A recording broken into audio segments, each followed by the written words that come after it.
Vamos a empezar con esta lección magistral a cargo de Pablo García Sánchez, que se titula Los caminos hacia la sostenibilidad del sistema sanitario. Quiero decir que es para mí un privilegio poderle presentar. Desde hace algún tiempo este seminario se plantea promover o presentar a nuevos talentos. Os aseguro a todos los jóvenes que estáis ante un auténtico talento de la economía. Con Pablo es la primera vez que yo he comprendido economía al escucharle, y eso es algo importante. Él estudió su grado en economía, es máster en teoría de la economía. Ahora está realizando su doctorado sobre macroeconomía y estabilidad financiera. En cuanto a su experiencia en el campo de la macroeconomía, él ha estado en el Deutsche Bank, ha estado en el Banco Central Sueco, en el Banco Central Francés. Y bueno, y con nosotros pues le descubrimos el año pasado. Para mí fue un auténtico descubrimiento de su manera de comunicar, y espero que para vosotros lo sea también. Con todo esto, pues te doy la palabra, Pablo. Muchísimas gracias por estar aquí. Muchas gracias.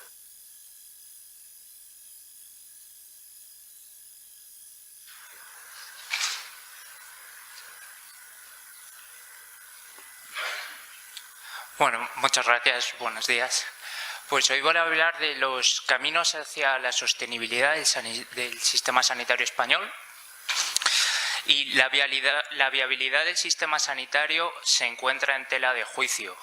Sus logros son innegables, y como por ejemplo puede ser la cobertura universal, la calidad, la equidad. Sin embargo, su funcionamiento y sus mecanismos fueron diseñados en un momento histórico y para unas necesidades que pertenecen únicamente al pasado. Esto dificulta enormemente la capacidad del Estado de hacer frente a los compromisos asumidos, y es por tanto que la puesta en marcha de un plan de reformas estructurales es fundamental. El punto de partida es favorable. Los españoles disfrutamos de una de las esperanzas de vida más altas del mundo. Nuestros resultados clínicos están a la par con las economías más punteras del mundo. Y es más, nuestro sistema sanitario no es caro. En términos de Producto Interior Bruto, nuestro país destina menos recursos que la media de los países desarrollados. Desde mi punto de vista, la reforma del sistema sanitario debe tener un enfoque global.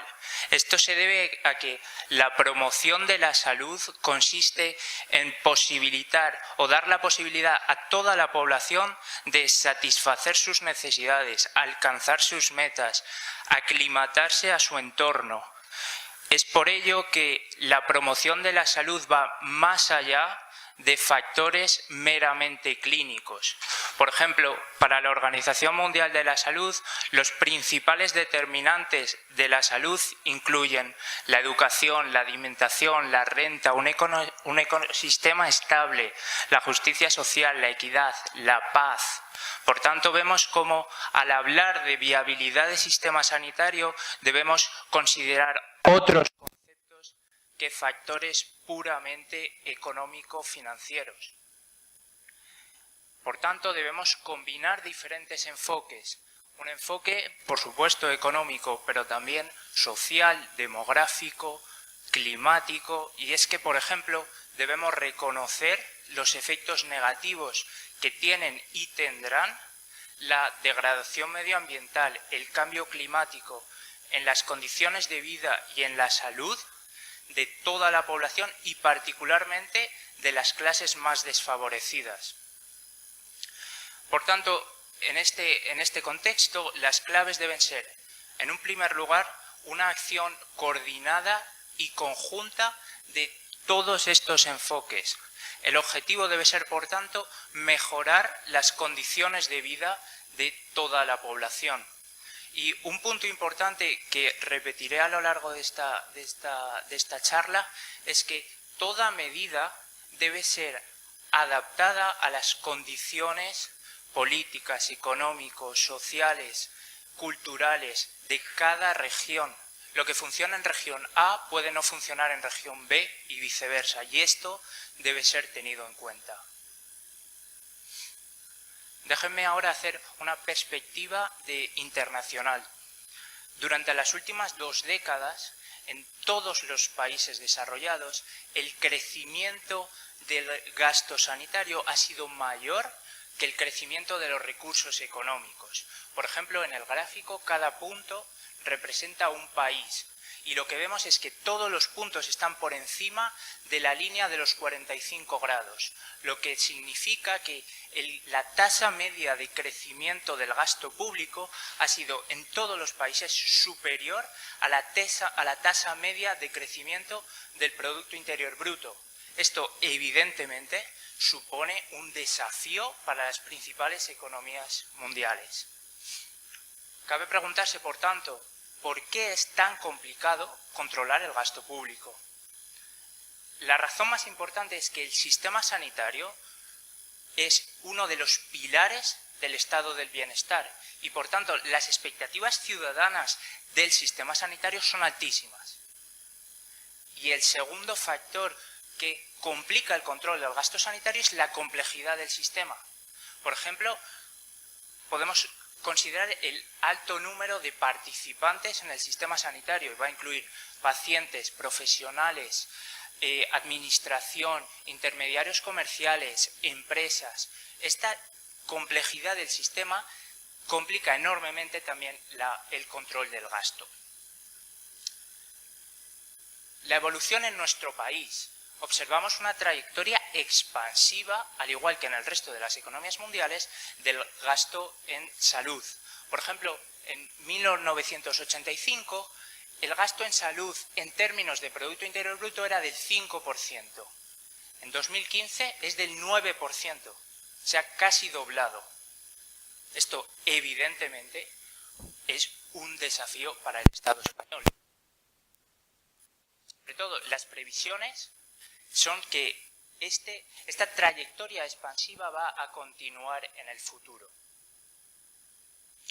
Por tanto, una reflexión constructiva, honesta, serena de la viabilidad del sistema sanitario requiere entender las causas de dicho incremento en el gasto. Déjenme dividir las causas de este incremento del gasto entre factores que afectan a la demanda del sistema sanitario y factores que afectan a la oferta del sistema sanitario. Los factores que afectan a la demanda del sistema son aquellos en los cuales existe un menor margen de mejora o de maniobra. En primer lugar, observamos un envejecimiento poblacional. Por ejemplo, si observamos la pirámide poblacional de nuestro país, observamos que en 1980 solo el 9% de la población tenía más de 65 años. En 2015, el 19% de la población tiene más de 65 años. Y es más, en 2050 será el 36%. Evidentemente, este envejecimiento poblacional incrementa el gasto público en salud. El segundo factor que afecta a la demanda de las prestaciones sanitarias es una mayor incidencia de las enfermedades crónicas. Esto se debe, en primer lugar, al envejecimiento poblacional, pero también observamos un retraso o un empeoramiento en las condiciones de vida de la ciudadanía, por ejemplo, o de los hábitos saludables. Observamos un incremento del sobrepeso en la población. Pues se estima que en los próximos años 6 de cada 10 españoles sufrirán una enfermedad crónica. El tercer factor que afecta a la demanda son las mayores expectativas de la ciudadanía sobre el sistema. Y esto se debe a que, a medida que las naciones se desarrollan políticamente, económicamente, socialmente, la demanda de calidad de servicios sociales incrementa. Por tanto, observamos un incremento o un aumento relativo del concepto de calidad de vida. y una menor tolerancia a la enfermedad. Y esta es la tercera razón. Y por último observamos transformaciones sociales y culturales. Como ya he dicho antes, observamos un empeoramiento en los hábitos de vida, pero también observamos un cambio en la estructura, en el tejido social. Observamos, por ejemplo, un incremento en el número de familias monoparentales, en personas mayores viviendo solas. Todo esto incrementa la demanda de servicios sociales, de servicios sanitarios, lo cual evidentemente incrementa el gasto sanitario. Esto era respecto a los factores que influyen en la demanda de prestaciones sanitarias. Respecto a los factores que influyen sobre la oferta de prestaciones sanitarias, estos factores existe un mayor margen de mejora y son probablemente sobre los cuales nos deberíamos centrar. En primer lugar, observamos un incremento en el coste de la tecnología sanitaria. Existen ciertas estimaciones que dicen que en torno al 50% del incremento en el gasto en sanidad se debe a este incremento en tecnología sanitaria. Y el problema es que no toda innovación en tecnología incrementa la capacidad terapéutica disponible. Y el problema es que en España, al contrario que en otras economías, las decisiones sobre inversión o desinversión en tratamientos, medicamentos, tecnología, no se realiza de acuerdo a criterios de evaluación independiente, sino que se realiza basado en razones ideológicas o razones oportunistas. La segunda razón, el segundo factor es, como ya he dicho antes, la mayor complejidad y tamaño del sistema sanitario. Y el tercero es la alta fragmentación asistencial. Es decir, el sistema de salud ahora mismo es un sistema altamente jerarquizado, compuesto de compartimentos estancos en los cuales existe una baja colaboración o baja comunicación entre los mismos. Todo esto da lugar a duplicidades, a ineficiencias, los cuales evidentemente incrementan el gasto sanitario. Por supuesto, no se puede hacer una panorámica del sistema sanitario sin hablar de la colaboración público-privada. Existen tres características que me gustaría resaltar de esta colaboración público-privada. La primera de ellas es que son colaboraciones a muy largo plazo. La segunda característica es que se basan en una gestión común de recursos entre el sector público y el sector privado. Y la tercera característica es que si están bien definidos y bien ejecutados, esta colaboración público-privada supone una transferencia de recursos, una transferencia de riesgos, es decir, un reparto de riesgos entre todos los participantes. Esta idea de colaboración público-privada en la salud nació a finales del siglo pasado en el Reino Unido, cuando este país buscó incrementar su eficiencia, incrementar su calidad, sin incrementar el déficit público. Y a partir de ese momento rápidamente se expandió a otras economías, como pueden ser Francia, Australia, Italia, España. Evidentemente este es un tema muy complejo, así que simplemente me gustaría enumerar las principales ventajas potenciales, así como los principales retos o desafíos. Evidentemente las ventajas son bien conocidas. Si involucramos a la empresa privada en el dominio de la salud, se podría dar mayores incentivos a la innovación, se podrían dar ganancias de eficiencia, de calidad, todo esto sin incrementar el déficit público, y esto daría evidentemente un rédito político. Sin embargo, ¿cuáles son los principales retos? Existen grandes incógnitas o una gran incertidumbre acerca de la experiencia inglesa. Es decir, se pone en duda que la experiencia en Reino Unido realmente haya mostrado que la empresa privada garantiza mejoras de eficiencia o de calidad. Y uno de los principales retos es que estos, como ya he dicho antes, estas colaboraciones son a muy largo plazo y son contratos extremadamente complejos. Entonces se pone en duda la capacidad del sector público de hacer cumplir los contratos y de que exista una transferencia efectiva de riesgos desde el sector público hacia el sector privado. Sea como fuere, a día de hoy no existe evidencia empírica suficiente que garantice que el sector privado es más eficiente y ofrece servicios de mayor calidad. Tampoco de lo contrario. Es un área que requiere investigación, que requiere debate, que requiere incrementar nuestro conocimiento a fin de tomar las decisiones adecuadas. Por último, me gustaría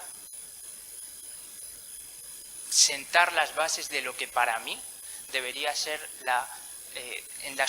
los pilares sobre los cuales esta reforma estructural del sistema de salud debería basarse. Lo primero que debemos hacer es fijar un objetivo. Para mí el objetivo debería ser garantizar a toda la población el acceso a servicios médicos en términos de calidad y de equidad. Evidentemente, esto requiere un consenso social, requiere un debate sereno, honesto, bien informado, que huya de sesgos ideológicos, que huya de decisiones instintivas o indeliberadas. Y por supuesto debemos aceptar que mantener el status quo no es una opción, que debemos reformar el sistema sanitario. Eso es un hecho. Y vuelvo a mi observación de antes. Es fundamental aceptar que toda medida debe ser adaptada a los factores sociales, económicos, políticos, culturales, autóctonos de cada región. No existe una receta universal. Lo que funciona en A puede no funcionar en B. Y esto es algo que no debemos olvidar. Al igual que he hecho al hablar de los factores que determinaban este aumento del gasto sanitario, los he dividido en factores que afectan a la demanda y factores que afectaban a la oferta. Voy a hacer lo mismo en torno a la propuesta de reforma. Las medidas que afectan a la gestión de la demanda deben tener como objetivo garantizar un uso adecuado del sistema sanitario, tanto por pacientes como por profesionales. La primera medida o principio debe ser una inversión en prevención y promoción de los autocuidados. Es decir, desde mi punto de vista, debemos transitar desde un sistema sanitario como es el actual, que está orientado a hacer frente a la enfermedad una vez que ésta ha sido materializada, hacia un sistema sanitario que está basado en la prevención. Por tanto, el objetivo debe ser mejorar las condiciones de vida de toda la población. El segundo principio o medida debe ser una gestión activa del catálogo de prestaciones sanitarias. Es decir, debemos basarnos en evaluaciones independientes de análisis coste-beneficio, por ejemplo. Pero lo que es importante es que las decisiones sobre inversión o desinversión en medicamentos, tratamientos, tecnología, no pueden basarse en razones ideológicas o acciones indeliberadas. Eso es evidente. Y la tercera medida debe ser promover un consumo responsable de los servicios y de las prestaciones sanitarias. Y esto requiere una población bien informada y consciente de las ventajas de un uso adecuado del sistema sanitario. Y esto, por ejemplo, es algo en lo que los españoles tenemos margen de mejora. Por ejemplo, observamos que un español va de media 7,6 veces al médico al año. Por ejemplo, otros países desarrollados están en torno al 3-4%. Por ejemplo, por tanto, observamos que existe margen de mejora. Por último, los principios o las propuestas de reforma que afectan a la oferta del sistema sanitario. El objetivo debe ser potenciar la eficiencia y la productividad de nuestro sistema. Y es sobre estos factores que existe también un amplio margen de mejora. Y uno de los requisitos es que debemos replantearnos la organización y la gestión del sistema sanitario. La primera medida o principio debe ser instaurar un sistema de incentivos que alinee el interés particular de pacientes, de profesionales, con el interés general y con los objetivos generales. La segunda medida o principio debe ser potenciar el buen gobierno, potenciar la transparencia, potenciar la rendición de cuentas, potenciar la ética profesional.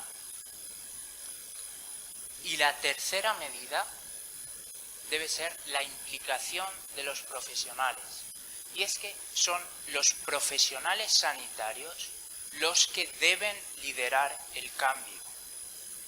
Son los profesionales sanitarios los que mejor conocen el sistema.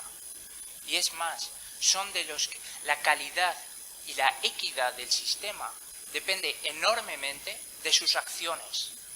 Y es, por consiguiente, que deben ser ellos los que lideren el cambio, los profesionales sanitarios. Muchas gracias.